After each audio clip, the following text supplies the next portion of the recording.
Hi, Matt with eTrailer.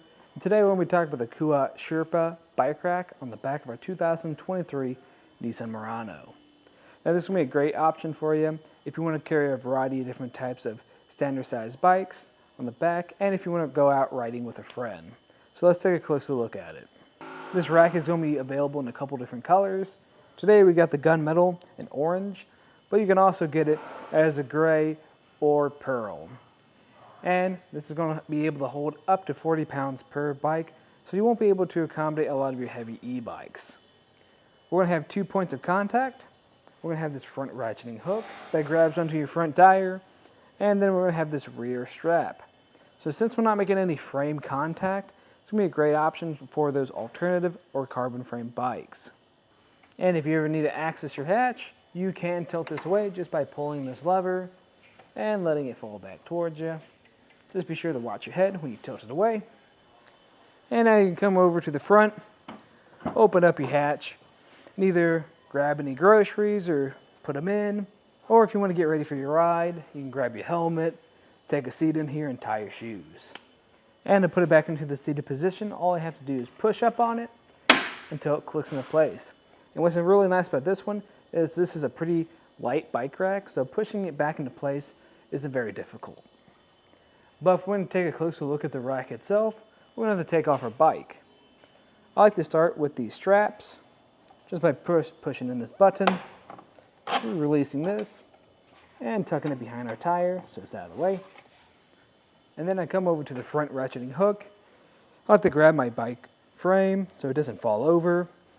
You'll have a button on that hook, just pressing up on it and then pushing it away. And now you can lift up and then take it out for a ride.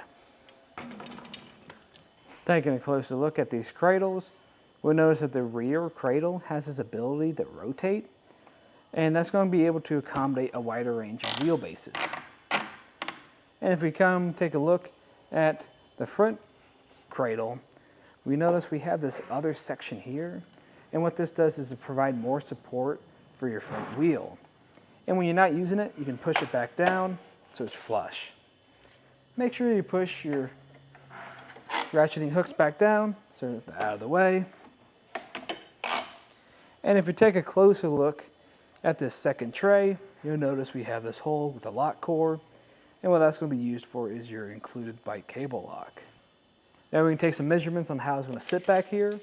So going from our back bumper to the back of the carrier, that's going to sit almost 32 inches, which is a decent amount for a 2-bike carrier. Just something more to think about if you're in a tight spot like a parking spot or garage. As for our ground clearance, if I go to the furthest point out, that's going to be a little bit under 20 inches, which is pretty good. Something more to think about when you're loading up your bikes. Since you can't really put any heavy e-bikes on here, I don't think that's going to be an issue though. But if you need to save on some space, you can pull this lever that we used to tilt it away earlier and push up this time till it clicks into place. And now I'm going to take that measurement from our bumper to the back of the carrier. That's going to sit a little bit under 12 inches. So that's going to save you a lot of space. As for how it's going to sit back here, it's not going to block a whole lot. Now you're going to see some of it in your backup camera, but you're still going to be able to use it. And your license plates, taillights, and back window won't be obstructed. It's going to install using this 2-inch shank that goes into your 2-inch hitch receiver. And we're going to have this pin that goes through and connects to this locking core on the other side. That locking core is going to use the same key system as your included bike cable lock. And on the very back of the carrier, we're going to have this knob. And what this knob is your anti-rattle device. And all you have to do is twist it. It'll tighten your rack onto your hitch. So that's really nice that you don't need a tool to install it. Overall, this is going to be a solid option if you are looking for something that is going to be a premium bike rack that can hold a variety of different types of bikes.